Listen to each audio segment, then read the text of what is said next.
Hello, good afternoon to you. Welcome to Business. The Bank of Ghana is confident of a strong microeconomy next year.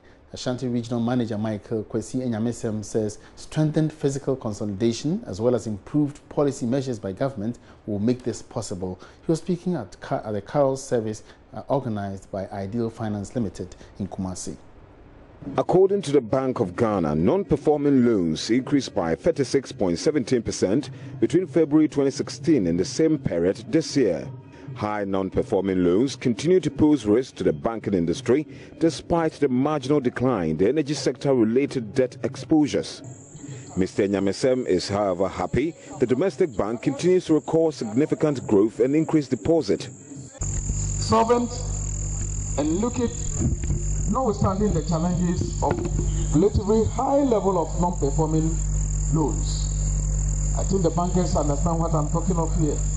In spite of these challenges, macroeconomic stability is taking a foothold and the economy is becoming more resilient to external shocks. We have seen significant fiscal consolidation in addition to a tight monetary policy stand, both of which have contributed immensely to anchored expectations and have led us to this our current position. The domestic banking industry continued to record significant growth in assets, deposits, and net worth.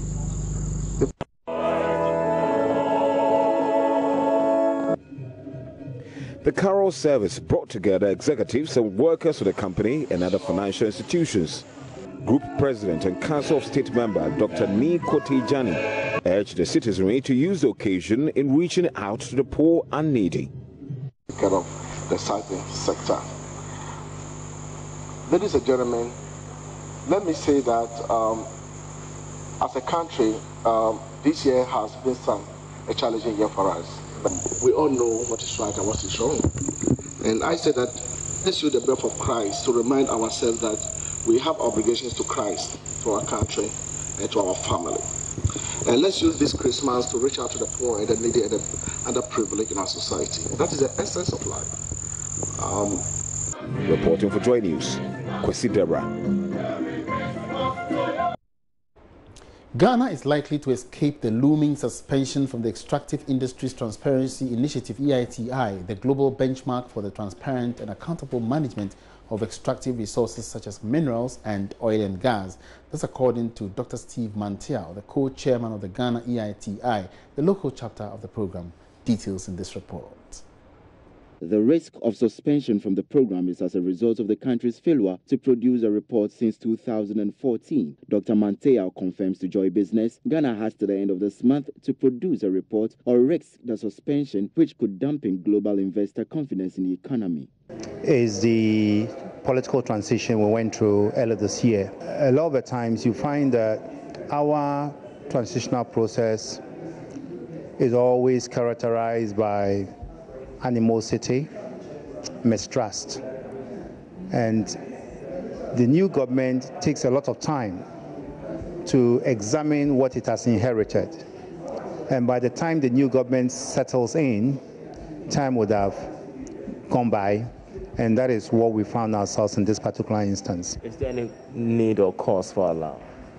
There is, because should Ghana be suspended, it will affect the international reputation of Ghana as a country to do business, as an open society, a country that frowns on corruption, especially in the natural resource sector.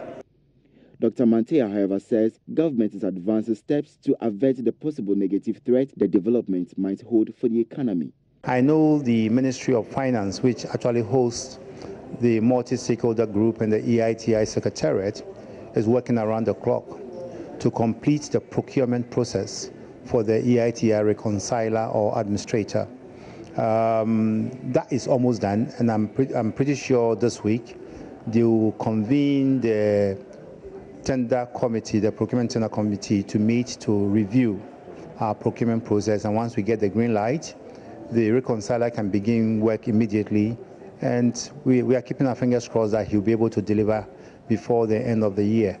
The major stakeholder here is the government. So I would expect that all the state institutions, particularly the regulatory agencies in the mineral sector, in the petroleum sector, who may have to provide data, the National Oil Company, GNPC, who also has to provide data, will all provide the data on timely basis as and when they are called upon to provide this data. Once we get the cooperation of the various reporting entities, I'm pretty sure we'll be able to get somewhere before the end of the year. The Ghana EITI Secretariat at the Finance Ministry has also indicated that the country has reasonable grounds to seek extension as the World Bank, which had earlier pledged funds for the reporting, failed to honor its promise late in the year. This compelled government to finance the report from its own resources and through the support of the institution like the Ghana Oil and Gas for Inclusive Growth, which offered to pay for the oil and gas component of the reporting. And that's all in business for now. Coming away shortly on the marketplace with more business. My name is Emmanuel Apuaji. Good afternoon.